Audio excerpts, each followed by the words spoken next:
Ljubitelice in ljubitelji nogometa, dobrodošli na Planetu 2, kjer bomo spremljali še zadnjo tekmo 7. kroga Prve lige Telekom Slovenije.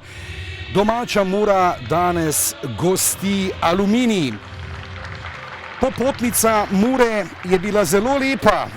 Že v 37 sekundi za trešno mrežo na obali. Zdaj pa priložnost in obramba Obradoviča.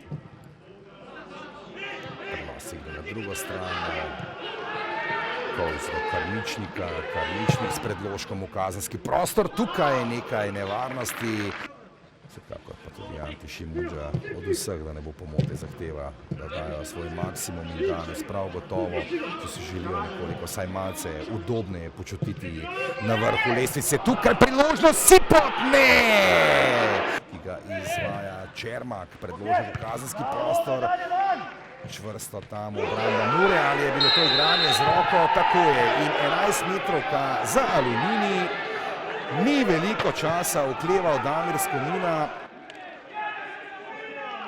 Lukas Mario je dobil to veliko odgovornost na današnjem srečanju. Lukas Mario suvereno, zanesljivo in Aluminij vodi z 0-1 v Murski Soboti.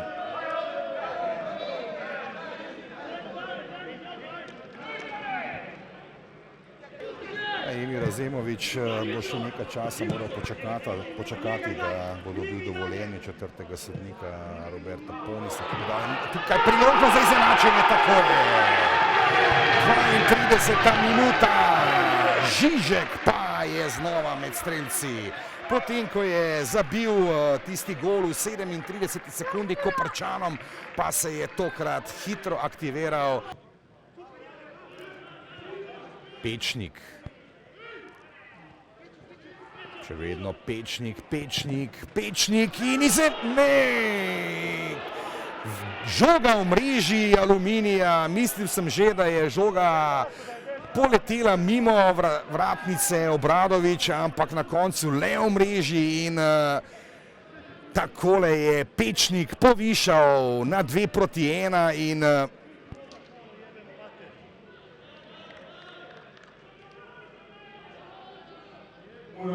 na drugo stran to, da Kovs pri žogi.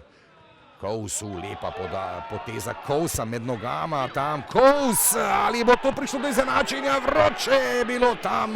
No, zdaj pa poglejmo kot Mure.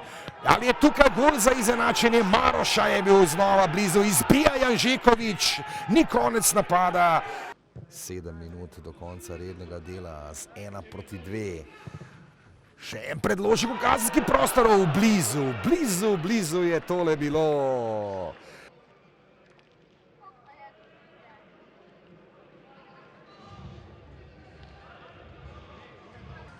Največji razlog je po mojem mnenju neizkoriščen priložnost, ki smo jih imeli.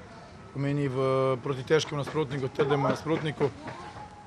Smo si priigrali veliko število priložnosti, v drugem polčasu več kot v prvem, ampak v vsakem primeru smo imeli priložnost, da bi odigrali vse neodločeno, če ne celo zmagali. Pa da, sigurno da u situaciji u kojoj smo se nalazili, da su nam ova 3 boda dobro došla. Sve čestitke idu naravno mojim igračima jer danas vidi se da su ostavili srce na terenu. Sigurno da je bilo teško jer Mura je dobra ekipa, držali su nas većim dijelom, pogotovo drugo vreme pod pritiskom, ali to je nogomet. Negdje ti uzme, negdje ti vrati.